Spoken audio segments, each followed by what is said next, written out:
certeza você já ouviu alguém falando que se você usar esteroides, você vai ficar broxa. Mas até onde isso é verdade? Será que isso é um fato ou um mito? Se for um fato, existe alguma forma de você prevenir isso, de fazer com que isso não aconteça durante o ciclo? Bom, meu nome é Lucas, bem-vindos ao meu canal e é sobre isso que nós falaremos hoje. Para começar a abordar esse assunto, vamos começar do início. Vamos entender como funciona o nosso corpo.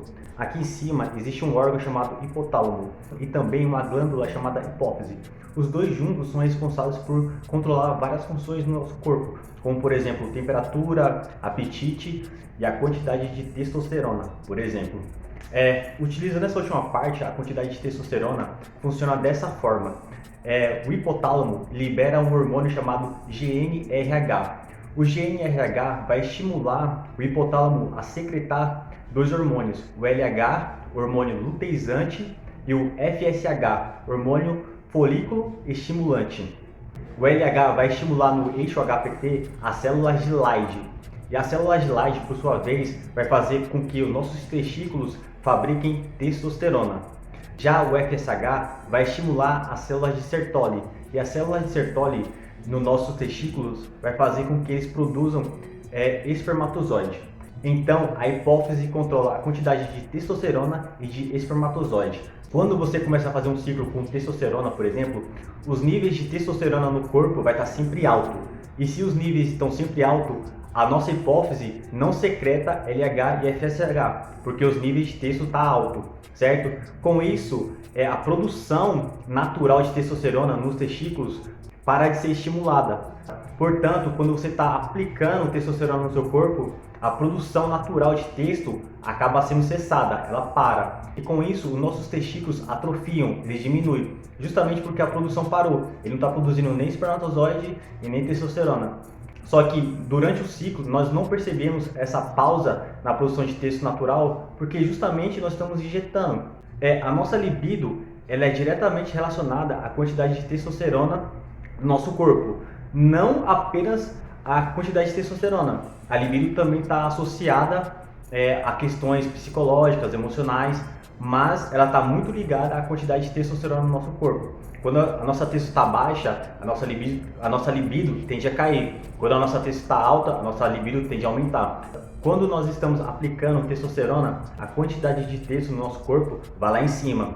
Então é normal a nossa libido também aumentar bastante. Quando você está em ciclo, é natural a pessoa ficar um pouco mais tarada, ela ficar muito mais ativa sexualmente.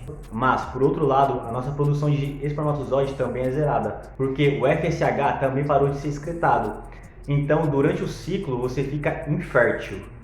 Só que os problemas geralmente começam a acontecer quando você termina o ciclo. Quando você termina o seu ciclo, parou de injetar a sua testosterona, depois de um tempo, depois que a testosterona que você injetou zerar no seu corpo, e esse tempo vai depender do tipo de testosterona que você está aplicando, porque existe testosterona com a meia-vida um pouco mais longa, testosterona com a meia-vida um pouco mais curta. Então, dependendo da qual você está aplicando, o tempo que ela vai demorar para zerar no seu corpo vai mudar, beleza? Mas depois que ela zerou no seu corpo, você vai começar a sentir os efeitos da falta de testosterona. Esse problema é conhecido como hipogonadismo.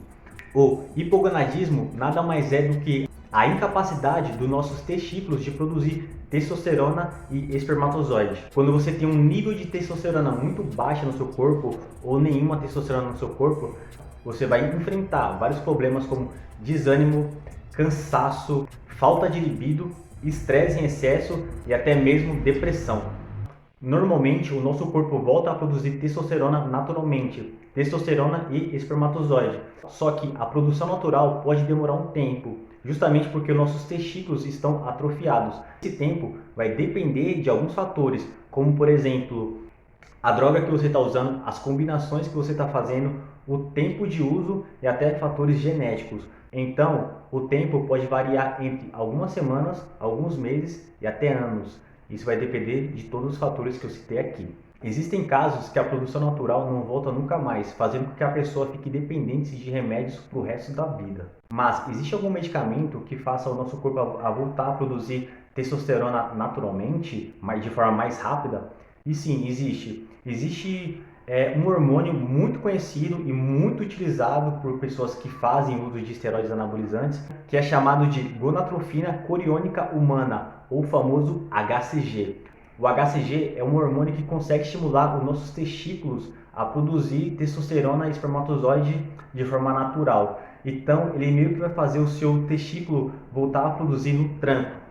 E esse tratamento é muito eficaz. A grande maioria dos médicos vai te receitar esses medicamentos em dosagens de 500 UIs a 5.000 UIs por semana. Esse medicamento é utilizado geralmente no pós-ciclo, mas existem aquelas pessoas que utilizam durante o ciclo, porque como a nossa produção de testosterona natural é cessada, se você usar o HCG durante o ciclo, ele vai continuar estimulando o seu testículo a produzir testosterona e espermatozoide durante o ciclo, evitando com que o seu testículo atrofie. Mas existem alguns especialistas que dizem que isso não é bom, porque você acaba dessensibilizando os seus receptores.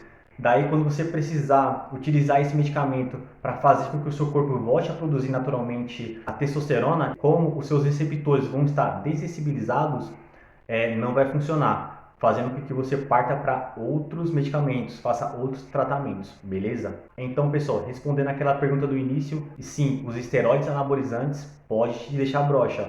Uma coisa que eu costumo falar é que não é o esteroide que vai te deixar broxa, e sim a falta de conhecimento. Quanto mais você conhecer, menos riscos você vai correr.